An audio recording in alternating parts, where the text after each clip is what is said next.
Hey everyone, so Need for Speed Heat just got its latest update, which includes a handful of nice quality of life fixes like a chat wheel, removing paint scratches on cars, lots of UI improvement, and wheel support. This was not expected. I remember a dev interview sometime before launch when they were mentioning that wheel support wouldn't work and would break their physics model or be kind of cheating in a way. So this comes as a surprise, at least to me. But here we are in my sim cockpit in NFS Heat, and let's go over some initial struggles that I had. To start, there's no clutch in the game, so shifting feels really awkward unless you use the paddles, which with my modded deep dish wheel isn't much of an option. So since the clutch pedal is useless, I actually remapped it to my nitrous pedal. This has made for some pretty hilarious mistakes when I instinctively press the clutch down during a downshift, and then NOS boost instead. So because it's such a goofy setup, I've decided to just cut out the weirdness and run auto transmission. Now for the handbrake, since it's not part of the G29 and has its own input, Heat doesn't recognize it, and since there's no custom input binding in the game for some insane reason, you can't just custom map the handbrake button. However, as you can see, I have got it working. I had to download a ton of different programs to try and make this work. Joy2Key is the one that I got it working with. It took a lot of weird setup because this is technically a trigger, so the handbrake is actually set to press the spacebar when it's half pulled down. It's a bit janky, but honestly it works pretty well. Finally, the paddle shifters have been remapped to be my auxiliary damage repair, so I'm giving you all this precursor stuff here because it needs to be said that this is not a seamless experience, and to get enjoyment and real use out of Heat's wheel support, you need third-party programs like Joy2Key in order to remap actions to your wheel or handbrake. Alright, but with those initial struggles out of the way, let's get into this race and talk about how the wheel actually feels. And my initial impressions were a bit rough. The wheel input feels super responsive, but when I'm in this whole sim cockpit setup, I'm expecting a bit more of a sim experience. It's not often that I drive a wheel in an arcade game, so there were definitely some growing pains learning how to use the wheel in an arcade environment. Things like not really having to counter steer even when you're drifting rear wheel drive cars, and just always having grip and not really feeling weight shift or inertia. It's kind of wild. After those initial struggles though, where I was able to start driving around well enough, the second issue started to rise, and this one is a bit bigger. The force feedback is just whack. It pretty much doesn't exist, and there's just no feedback. For those of you who don't have wheels or don't know much about what force feedback is, all of these wheels have motors in them that both try to mimic the feel of power steering and also give you feedback on the grip of your front wheels and the road condition. So for example, on a rough gravel road, the wheel is going to shake. If you spin out, the wheel is going to spin and jerk out of your hands. In Heat though, it doesn't really do any of that.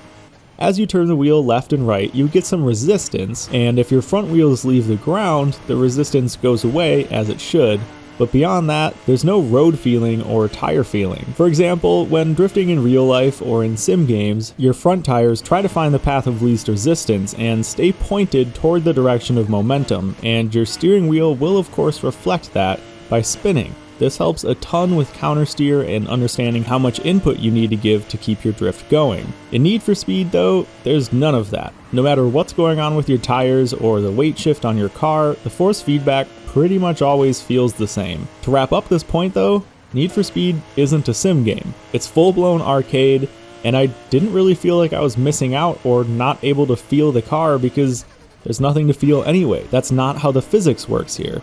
So honestly, really simple force feedback matches the simple arcade physics pretty well, and I didn't feel like I was at a disadvantage over someone with a controller. There is though a place where I did feel at a disadvantage, and that's with the camera angle. Heat doesn't have any sort of cockpit cam, so the closest we have is this hood camera. Now that feels fine to drive. I didn't feel disconnected or like I was driving the car remotely, but it puts your point of view really low, which kinda sucks.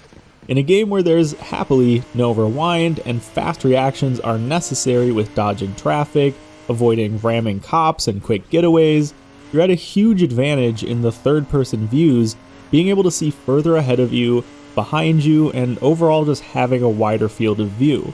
But driving a wheel in third-person cam feels really weird to me, and honestly, I just couldn't do it. I needed that hood cam. So if you normally drive with a wheel in third person or drive hood cam normally anyway, this stuff obviously isn't an issue for you, but for me, I would love to see another camera option from the driver's perspective. Even if it means some generic low poly interior, I don't care. I'd rather have that than nothing at all. Having that huge FOV increase would be awesome when trying to avoid crashes. Now, those are, of course, the downsides of a wheel with Need for Speed heat. Let's talk about some good stuff. And speaking of avoiding crashes, once you learn this handling model, and as long as you can see ahead of you, dodging cars, pulling off good corners, and skillfully escaping cop chases is way easier with a wheel. I'll be honest, with a controller, I rammed traffic quite a bit because I just couldn't dodge well enough with the joystick. With the wheel though, the car goes exactly where I want it to, and my reactions are much quicker and smoother. I've said some pretty similar phrases with other games I've covered in the past when using a wheel, but honestly, it's still worth mentioning and still worth praising because wheel support can be done so wrong. I think some people might assume that since it seems so easy to get right on a controller's joystick, that porting that over to a wheel would be pretty much the same experience and shouldn't be difficult.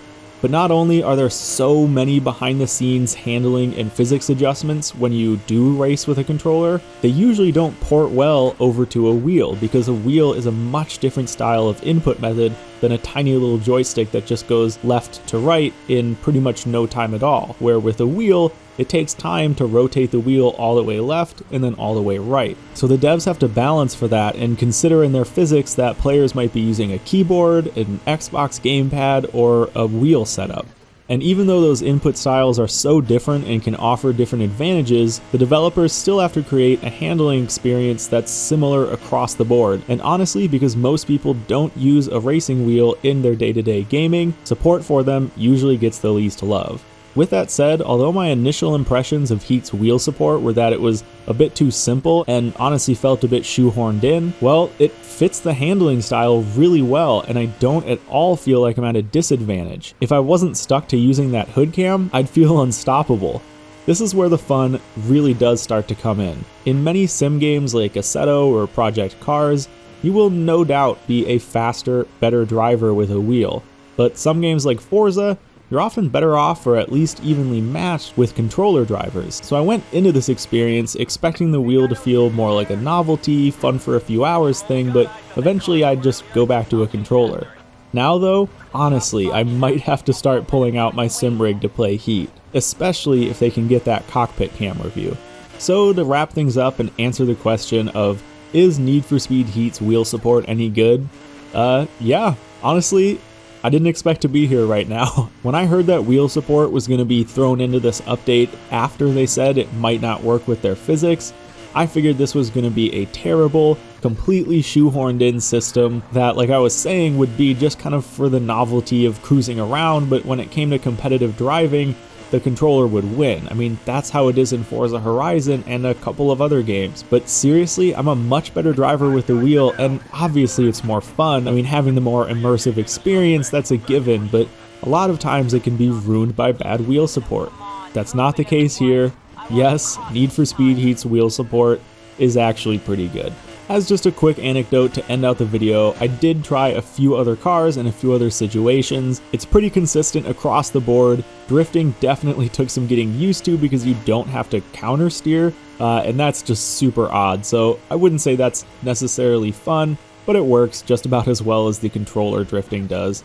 Alright guys, thank you for watching this video. I hope you enjoyed it, and I'll see you in the next one.